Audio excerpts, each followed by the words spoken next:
Joe Biden will get his big boy press conference today, but let's get real here. The man could do cartwheels, somersaults, a tap dance routine, and or get through it, alive, awake, and in English, and it would make a damn bit of difference at this point.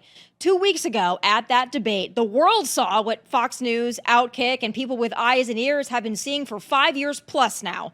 Joe Biden is failing, slipping, and fast.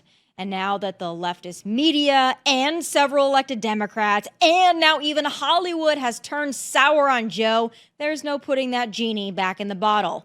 Joe only won the first time with the help of extreme media cover, Hollywood endorsements, and a unified Democrat Party behind him, and now he has none of that. It's over for Joe, and everyone knows it except for Joe, and I'll take it a step further. If Joe had a halfway decent vice president, it wouldn't even be a question. He would have already stepped down or been pushed out. All of the so-called loyal holdouts who are still backing Joe just really don't like Kamala, and that's facts. Joining me now with his unfiltered and uncensored take, I can't wait for this, is Trump religious advisor, Pastor Darrell Scott. Pastor Scott, I just got to get your thoughts on what your expectations are for the big boy press conference that's already been pushed back an hour, getting dangerously close to Betty Bye time. Well, I think they're making sure Joe has his eye drops in and his contacts are adjusted so he can read what's on that teleprompter fluidly, because they're not going to allow him to just stand up there and talk extemporaneously. It'll be a crap show like it was at that debate. Yeah, I don't know what to expect from this press conference. There's a chance he gets through it. I don't know, though, when you're being asked questions. I don't know if the questions are pre-planned from pre-selected reporters, but I don't know if the media is going to go along with it anymore. I don't think the media wants Joe. I think that's pretty obvious. They have turned on Joe like sour milk. So all of the work they were willing to do to cover for him in the last 3 years plus, I don't think they're going to do it anymore. And I think they're going to go savage on Joe Biden in any kind of a press conference or any type of unfiltered questioning. What do you think the media is going to do tonight? I think they are as well. I think the media, and you mentioned the Hollywood celebrities, I think that that debate performance is the excuse they needed to get Joe Biden out of office, because they didn't want to turn based on his policies. They know this country is in a mess. Prices are high. Illegal immigrants are pouring over the border. America is seen as being weak on the world stage. Joe is a babbling idiot, and they couldn't turn on him because of policy like they probably wanted to. They live in America just like we do. They have to suffer the same inconveniences that we suffer. So they're using that one debate performance, which was horrible, but they're using that as an excuse to act like we're going to do Joe a favor, and it's time for the old man to retire. He's done a good job. He's fought a good fight. He's kept the faith. Now we can go put him out to pasture. Oh, good job, Joe. We'll pat you on the back and let you be an elder statesman. But in reality, they know this country is going from bad to worse under his administration, and they needed a reason to get rid of him. And this is the reason that they need it. And they're going to be like sharks smelling blood tonight. They're going to tear him up, I believe. And I think everybody also walked Joe into that debate like walking him into a helicopter, because they were like, let's go, Joe, get closer. And then boom, right into the fan. But, you know, what I think is interesting is some of the commentary from these Democrats, these top Democrats. Clooney, obviously, with the help of Barack Obama, threw Joe under the bus. I think Barack Obama's behind a lot of this behind the scenes. But Nancy Pelosi, who kind of went from saying if he had an episode or a condition to she's standing by Joe, to now what she's saying is that she wants to wait until after all these NATO leaders leave. But she was in the hallway being asked a very real question that somebody who's a leader of a party should be asked by a black reporter, no less. And she got real nasty. Let's take a look. Convey to President Biden what you said this morning. I'm not having any conversations with you or anybody else about what I talked to the president about. With all due respect. Do you believe that? I never do. So it's nothing new. I understand, Madam Speaker. Do you believe that him waiting so long to make this decision could harm the I'm not party? making any comments in the hallway about the fate of our nation. Okay? Are you concerned whether or not he can win in November? I think he can. Do you believe he should run for re-election? I'm not Am I speaking English to you? I'm not going to be making any statements about any of that right now in the hallway. Pastor, she said, am I speaking English to you? Wow. I can't imagine if a Republican would have said that to a black reporter, a female reporter, any reporter. Am I speaking English to you? What do you make of Nancy's nasty little outburst there? Well, Nancy doesn't want to answer the question. If that reporter had been asking her about Donald Trump, she would have stopped, put her bag down, and opined for a half an hour. But because it's Joe Biden, she wants to protect her party. She gets nasty with the reporter. Am I speaking English to you? I wish the reporter had gotten nasty back. But Nancy's in an uncomfortable position. She doesn't, her lack of comments is a comment on his own. She does not give him a vote of support. And as a result, we see that as her giving him a vote of negativity, of non-support. So she's in an uncomfortable position. She's working behind the scenes. They're trying to get rid of Joe. They're just not all the way sold on Kamala. That's what I think. Well, 1,000%. I mean, I said it in my opening, but if they had a halfway decent vice president, even by Democrat standards, Joe would not still be there. But they chose to DEI their way into that selection, and the Democrat Party didn't want Kamala. They made that pretty clear ahead of 2020, but they decided to go with Kamala anyway. She's been a mess. She's done nothing. She laughs her way through everything. She had an opportunity to prove herself for the last 3.5 years that she could do something, anything, and she's done nothing but go to events and laugh and be completely inappropriate in the most inopportune times. But I think now they're going to try to run a little bit of cover for Kamala Harris. I think they're going to pull out that whole, well, people are attacking her because she's black and she's a woman. And Joy Behar is already laying that groundwork. She thinks, Pastor Scott, and I want to get your thoughts on this, she thinks that maybe Kamala is just too funny for the American people. Let's take a listen to this one, and then I want your thoughts.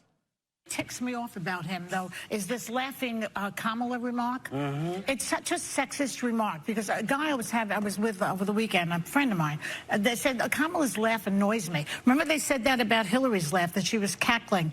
And men, they don't like a funny woman. They're afraid if you laugh or you make a joke that maybe you'll do that when they're in bed with you. It's like this fear of women's laughing and comedy. Yes. That's very good psychotherapy. And why she's discussing people not wanting to be in bed with funny women, I don't know where she's going with that. Her mind is always in the gutter. But, what do you make of that? That we don't want Kamala because she's just too dang funny. That's the stupidest crap I ever heard in my life. Men love women with a sense of humor. That's a relationship builder, a sense of humor, someone you can sit down and laugh with and enjoy yourself with and have a good time. Now, if she's got a crazy, screwed up, effed up laugh, that's a whole nother story. And Kamala does. She has an effed up laugh. Her laugh sounds like some type of nervous tick or something like that. And Joy Behar, well, I don't know. I saw some more of that statement that she made, and she started comparing the Washington Monument to the male sex organ. So I don't know. She's looking at the Washington Monument getting horny or something. I don't know what's wrong with her anyway. But she's absolutely wrong on that. Men love women with a sense of humor. Men, that's a relationship builder. A lack of a sense of humor can oftentimes be a relationship breaker. So she doesn't know what the hell she's talking about. She's just trying to say anything stupid to run cover for Kamala Harris. And I just don't think that they're going to go with Kamala. I just don't think anybody in the Democrat Party is willing to bite that bullet. I think they're willing to prop Joe up for as long as they possibly can while he's still breathing on his own. But I just don't think they're going to go down that path. I've said it for so long. I think it's going to be Gavin Newsom. But when it comes to passing over Kamala, I think that if the Democrat Party says it's okay to pass over Kamala, it'll be okay. I think they can get themselves out of anything. But do you think there's going to be a national outcry if she is in fact skipped over for a man or a white person? Well, it'll be an outcry from Black Democrats, but they'll be so cautious to not speak out against the party that they'll reserve their criticisms. You might see some outcry on social media from, random people, but as far as the hierarchy of the party, they're going to try to find some kind of way to spin it and justify it. You have to remember, Kamala was not popular in the party. She was polling low. The only reason they selected her was because she played the race card against Joe during those Democrat primaries in 2020. She accused him of being a racist, and they wanted to stop that. Obama came along and said, listen, stop the public accusations for the sake of the party. They picked her to try to secure the black vote, and that's just all it was. Yeah. No, 1,000%. And they're not going to run her. It's just as risky as Joe is, Kamala's more risky. The only hope they have is if they could possibly get Joe through this and get him elected by hell or high water or illegal immigrants voting. And then Kamala would assume the position and not ever have to run for it, but just get it by way of Joe not being able to do it anymore. Let's hope it doesn't come to that. I think that would be just so nationally embarrassing. As bad as it is now, I think it'd be worse with Kamala. But I want to turn now to talk a little bit more about Donald Trump, the GOP. I think it's the first time in the last at least 8 years that we've spent more time talking about Joe Biden than about Donald Trump. And maybe that's a good thing. I don't know. But it's funny to me. They try all the hoaxes in the book. Russia hoax, Charlottesville, very fine people hoax, bleach in the arm hoax, bloodbath hoax. I mean, you name it, they've tried it. But now they've moved on to their new favorite talking point, Project 2025. Have you looked at Project 2025? This is Donald Trump's plan to rule the world. What do you make of that? And what do you make of the hysteria? And do you think it's going to work on anybody like all the other hoaxes have to a degree? Listen, a lot of people have a lot of proposals for Donald Trump, yours truly included. A number of them never reach his desk. Right now, I can tell you for a fact, Donald Trump is focused on winning this election. That's what his main focus is. If Project 25 does have a proposal that they plan on trying to submit to him later on down the line, then maybe that's, what their end game is. However, I know him, and I know one thing. If it reached his desk at all, he hasn't taken the time to read it yet. Because once again, he's focused on winning this election. And so, like I said, a number of people have proposals. A lot of people have proposals. I get so many calls from people saying, I get so many calls from so many people that have the magic solution. Like, if Trump does this, he'll win the election. If Trump does that, he'll get the black vote. If Trump does this, he'll get this vote. And, but a lot of the stuff, once again, if it even reaches his desk, I don't think he's taking the time to sit down, put his reading glasses on, and focus on it. So Project 25, they have a project, they have a proposal, they have something that they've got people to support, but that's their thing. It's not Trump's thing. Yeah. No, I agree. But this is just another scare tactic. They're trying everything because their candidate is decomposing. So, I don't expect anything more, anything less from the Democrat Party. But I do think next week is going to be very interesting. The eyes are going to be back on the GOP because it's convention time in Milwaukee. It's going to be a very interesting week. Maybe for the first time in a long time, the Republicans are more united than the Democrats. I didn't think that was possible, but it seems to be the case. And we're looking for the running mate announcement. I don't know if you have any insider information or if anybody does, but who are you hoping to see this election be and why? Well, I listen, one thing about President Trump, he plays his cards close to the vest. And, I've talked to him, and I'm able to enjoy some very informal conversations with him. And so, I asked himself, like, hey, man, who's the choice? You got him yet? And he will not tip his hand. He should be a professional poker player because he's able to keep his cards. However, I think if I had to give my thoughts, right now, if I had to put money on it, I would put money on J.D. Vance. I know J.D. Vance. He's a friend of mine. Trump thinks very, very highly of him. He's well liked in the party. You have those that try to bring up his anti-Trump past. However, 99% of the Republicans in the party had anti-Trump past. He was number 17 in the field of 17 coming out the gate in 2016. So, he's the type, he overlooks that. He looks at, he's focused on the present. I would lean towards J.D. Vance, but every now and then you look up, it's Ben Carson, it's Rubio. I was hoping it would be Kristi Noem, but she's pretty much out of it because of crickets. Pastor Scott, please, if there's anything you ever glean from me, glean this. Governor Kristi Noem is a disaster. She's a mess. She is a cancer to the party. Let's just hope that she dies right along with poor Cricket. And when I say die, I mean out of the party spotlight. Let's just hope Tommy, that that's my friend. See, Oh, here's the thing. I'm loyal to my friends. She's my friend.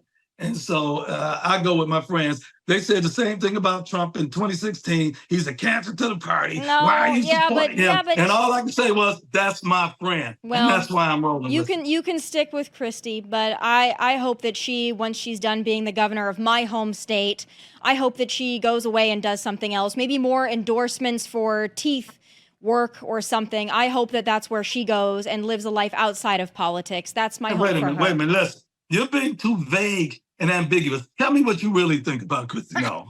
I've been very honest. That's one thing that you'll always get from me is unfiltered honesty. I don't think she's even in the conversation. She shot herself in the foot by bragging about killing a dog, but that's a whole other conversation. I'll tell you who I like, a different governor from a great state, another Dakota. I really like Doug Burgum, and I'll tell you why. I think he's a little boring, and I think it would be okay to have somebody who is boring, and I think it would be okay to have another businessman, because honestly, if I want somebody next to Trump helping him make decisions, I want another businessman just like Donald Trump, who not only knows how to govern, but also knows how to run a business. And I think he's just boring enough to tamp down some of the concerns that independents have. And I just think that he would be a great choice. What do you think about Burgum? Burgum is more boring than Mike Pence was. Yes, but Mike Pence was a politician But and a honest. stiff. Doug Burgum is a businessman who has built an empire on his own. Mike Pence hasn't built anything. I'm gonna be honest, I don't know much about Burgum. I never had heard of him until the RNC primary, the Republican primaries. I don't have anything against him. I'm just not familiar with him. I tend to be personal. J.D. Vance is a friend. He's a fellow Ohioan like myself. And so I tend to lean towards my friends. And so I'm feeling Vance right now. I think Ramaswamy wouldn't have been a bad pick. But I'll say this much. For a while, I was a little concerned about, until this Supreme Court ruling, I was concerned that they might try to take Trump off of the battlefield during the campaign for a while. And I needed somebody like a Ramaswamy with a bombastic personality to go out and stand in Trump's place and be mini Trump in his place. But now that it looks like they're not going to be able to get him out of this race, maybe I'll do some homework on Burgum. I don't know him, and I don't gravitate towards boring people, but I'll give him a shot since you gave him a recommendation. But right now I'm leaning towards Vance. A boring personality who gets the job done and knows how to run a business and has never killed an animal, a pet. That I don't think. Has he ever stepped on an ant? Has he ever killed a spider? He's killed one of God's creatures before. Well, at least it wasn't a household pet. But I really like Doug Burgum. I really like Marco Rubio. I really like Ron DeSantis. Honestly, I like Rubio. I don't trust him though. You don't trust him. To me, Rubio represents that old anti-Trump, never Trump guard, and he's got too many friends among Trump's enemies for me to really want to go with Rubio. I wouldn't do him. Well, that's because I'm so used to people in office undermining Trump that were part of his cabinet. I just want him to go with the loyalists. Okay. Well, we'll have to wait and see. You did mention that What J.D. about Vance DeSantis? You haven't mentioned them. Oh, I just did. I would love for it to be Ron DeSantis. He's going to be speaking at the convention, which raised a lot of eyebrows, being like, wow, maybe could this possibly be? I don't know. His name has kind of been off the short list for a while. I don't know if he wants that position or Trump wants him in that position. I think that would be a dynamic ticket. I think Ron DeSantis is the best governor in America. I think he's got a proven track record of getting things done, especially when it comes to illegal immigration. He's stripping a lot of these illegals off of the Medicaid system in Florida, which I love to see. He's got intestinal fortitude, might not be as charismatic, but you got Trump at the top of the ticket. You don't need to be Mr. Charisma. You need to get things done. I love that ticket. I don't know if it'll happen, but I'd love it. I think that will be a great ticket as well. Ron DeSantis has proven himself to be capable and competent. I think he could step in and run the country if, in the event it was necessary. Also, I have a saying that I use, Tommy, and this: mad wears off. DeSantis and Trump were close. And, there was some feathers ruffled, but DeSantis was very reserved in his comments about Trump during the Republican primaries. He didn't attack. He didn't go for the jugular in the sense that he didn't get personal. He didn't He didn't try to demean him or anything like that. And so he comported himself great during the Republican primary. He's been a good soldier afterwards. I would not be surprised if he was the pick, because I really believe in the final analysis, he was Trump's first choice. Oh, I'd love to see it. I would be I think it would be a good ticket. I would be so excited to see that. I would be so excited to see that. Trust me. There's still the Florida issue, which would cause some technicalities, but I'd love to see it. Pastor Scott, thank you as always for being unfiltered, uncensored. We have one disagreement, and that is on Kristi Noem, but I won't hold it against you. And I hope to talk to you very soon. A lot more to discuss, and I always appreciate your unfiltered take. Thank you very much. God bless you. Have a wonderful day. You as well, sir. All right, folks, a celebrity couple's brat daughter wants you face diapered back up. Mad Maxine Waters struggles with her wig, and Chicago Mayor Brandon Johnson blames Richard Nixon for black on black crime. Turning now to my losers of the week.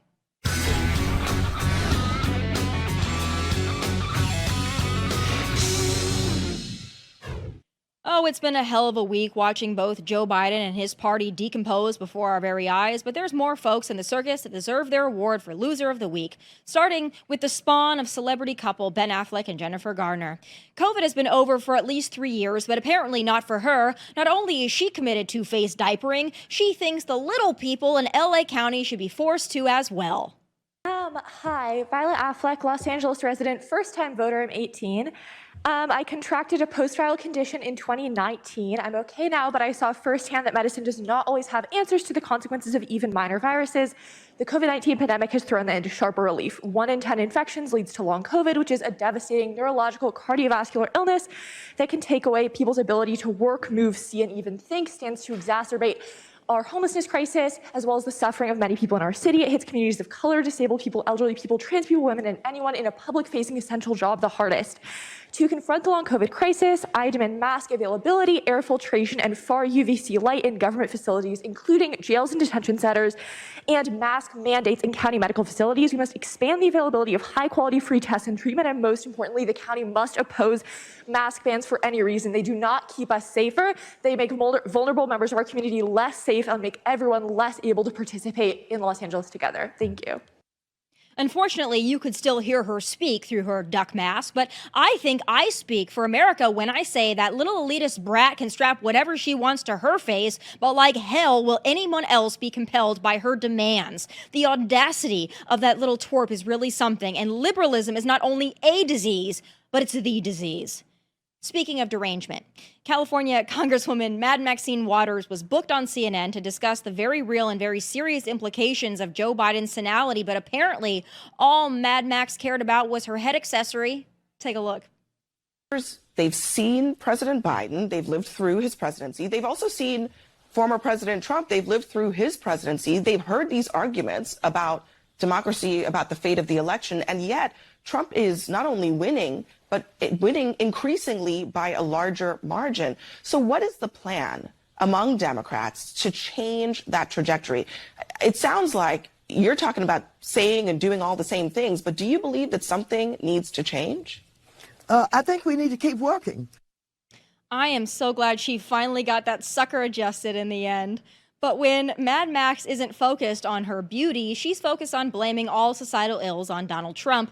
That's bad enough, but not as bad as my third loser this week. Chicago Mayor Let's Go Brandon Johnson attempted to explain away a deadly weekend of violence in his city by blaming a dead president. No, really. Transform this city so we cut off the pipeline of boys between the ages of 10 and 19 being either victims or the perpetrators. So, yeah, it is personal. Black death has been unfortunately accepted in this country for a very long time. We had a chance 60 years ago to get at the root causes, and people mocked President Johnson. And we ended up with Richard Nixon. I'm gonna work hard every day to transform this city. That's what it takes to build a better, stronger, safer Chicago, and I need everybody to step up and help us do that. In case you haven't noticed, it's always someone else's fault these blue Democrat-run cities are in shambles, even though Republicans haven't run those cities in ages, if ever. Imagine that. That does it for the show today. Please catch me tomorrow on Outnumbered at noon Eastern, of course, on Fox News. Until then, from Nashville, God bless and take care. What's up, guys? Thank you for watching Tomi Lahren is Fearless. If you want more of my hottest takes, must-see conversations, and of course, my final thoughts, click here and make sure you subscribe here so you'll never miss a beat. I'll be here every weekday, and I hope you'll join me.